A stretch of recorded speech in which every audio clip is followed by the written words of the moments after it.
বিসমিল্লাহির রহমানির রহিম।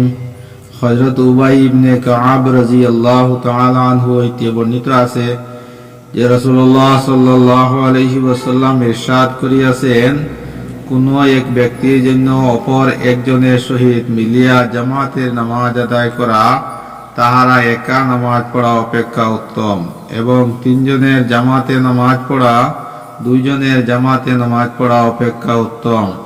এমনিভাবে জামাতের মধ্যে যত লোকজন বেশি হয় তত আল্লাহ তাআলার নিকট অধিক প্রিয় হয়। হযরত আবু সাঈদ খুদরী রাদিয়াল্লাহু তাআলা আনহু হইতে বর্ণিত আছে যে রাসূলুল্লাহ সাল্লাল্লাহু আলাইহি ওয়াসাল্লাম ইরশাদ করিয়াছেন, জামাতের সহিত নামাজ সওয়াব 25 নামাজের সমান হয়। যখন কেহ মাঠে ময়দানে নামাজ পড়ে এবং উহার রুকু সেজদা পরিপূর্ণভাবে আদায় করে, অর্থাৎ তাসবিহগুলিকে স্থিরভাবে পড়ে, তখন সেই নামাজের সওয়াব 50 নামাজের সমান হইয়া যায়।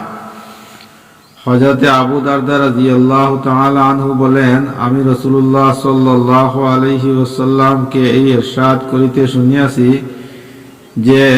যে গ্রামে অথবা মাঠে তিনজন মানুষ থাকে আর সেখানে জামাতের নামাজ না হয়, তাহাদের উপর সম্পূর্ণরূপে শয়তান বিজয়ী হইয়া যায়। অতএব জামাতের সহিত নামাজ পড়াকে জরুরি মনে কর।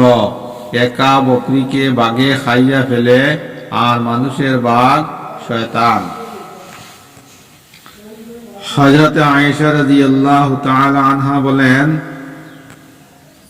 যখন নবী করিম সাল্লাল্লাহু আলাইহি ওয়াসাল্লাম অসুস্থ হইলেন এবং তাহার কষ্ট বাড়িয়া গেল, তখন তিনি তাহার অন্যান্য বিবিগণের নিকট হইতে অনুমতি লইলেন যেন তাহার অসুস্থতার খেদমত আমার ঘরে করা হয়।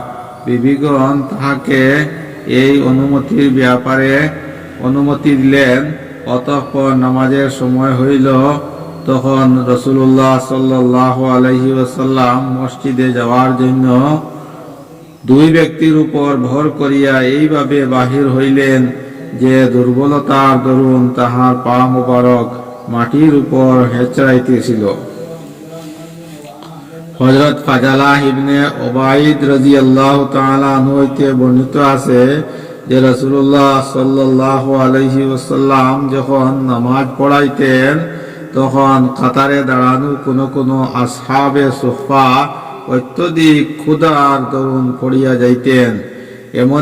এমনকি বহিরাগত গ্রাম্য লোকেরা তাহাদিগকে দেখিয়া মনে করিত ইহারা পাগল। রাসূলুল্লাহ সাল্লাল্লাহু আলাইহি ওয়াসাল্লাম একদিন নামাজ শেষ করিয়া তাহাদের দিকে ফিরিয়া বলিলেন, তোমাদের জন্য আল্লাহ তাআলার নিকট যে সওয়াব রহিয়াছে, তাহা যদি তোমাদের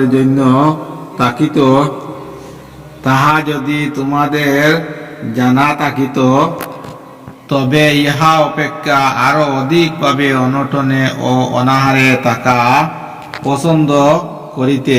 হযরত ফাজালাহ রাদিয়াল্লাহু তাআলা আনহু বলেন, আমি সেদিন রাসূলুল্লাহ সাল্লাল্লাহু আলাইহি ওয়াসাল্লামের সঙ্গেই ছিলাম। হযরত ওসমান ইবনে আফফান রাদিয়াল্লাহু তাআলা আনহু বলেন, আমি রাসূলুল্লাহ সাল্লাল্লাহু আলাইহি সাল্লামকে ইরশাদ করিতে শুনিয়াছি যে ঈশার নামাজ জামাতের সহিত পড়ে সে যেন অর্ধরাত্রি ইবাদত করিল, আর যে ফজরের নামাজ জামাতের সহিত পড়িয়া লয় সে যেন সারা রাত্রি ইবাদত করিল। হযরত আবু হুরায়রা রাদিয়াল্লাহু তাআলা আনহু বর্ণনা করেন যে রাসূলুল্লাহ সাল্লাল্লাহু আলাইহি ওয়াসাল্লাম ইরশাদ করিয়াছেন, মুনাফিকদের জন্য সর্বাপেক্ষা কঠিন হইল ঈশা ও ফজরের নামাজ। হযরত আবু হুরায়রা রাদিয়াল্লাহু তাআলা আনহু বর্ণনা করেন যে রাসূলুল্লাহ সাল্লাল্লাহু আলাইহি ওয়াসাল্লাম ইরশাদ করিয়াছেন, যদি দ্বিপ্রহরের গরম জোহরের নামাজের জন্য মসজিদে যাওয়ার ফজিলত লোকেরা জানিত, তবে জোহরের নামাজের জন্য দৌড়াইয়া যাইত।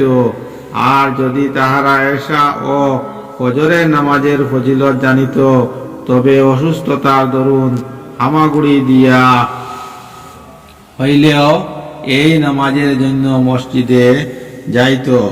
হযরত আবু বকর রাদিয়াল্লাহু তাআলা আনহু হইতে বর্ণিত আছে যে রাসূলুল্লাহ সাল্লাল্লাহু আলাইহি ওয়াসাল্লাম ইরশাদ করিয়াছেন, যে ব্যক্তি ফজরের নামাজ জামাতের সহিত আদায় করে সে আল্লাহ তাআলার হেফাজতের মধ্যে থাকে, আর যে কেহ আল্লাহ তাআলার হেফাজতভুক্ত ব্যক্তিকে কষ্ট দিবে আল্লাহ তাআলা তাহাকে উপর করিয়া জাহান্নামে নিক্ষেপ করিবেন।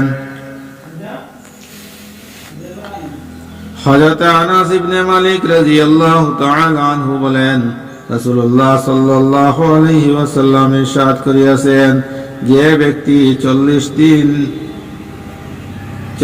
দিন এমন হযরত আনাস ইবনে মালিক রাদিয়াল্লাহু তাআলা আনহু বলেন, রাসূলুল্লাহ সাল্লাল্লাহু আলাইহি ওয়াসাল্লাম ইরশাদ করিয়াছেন, যে ব্যক্তি 40 দিন ইখলাসের সহিত তাকবীরে উলার সঙ্গে জামাতে নামাজ পড়ে সে 2টি পরওয়ানা লাভ করে। এক পরওয়ানা জাহান্নাম হইতে মুক্তির, দ্বিতীয় নেফাক অর্থাৎ মুনাফিকি হইতে মুক্তির। তিরমিজি শরীফ।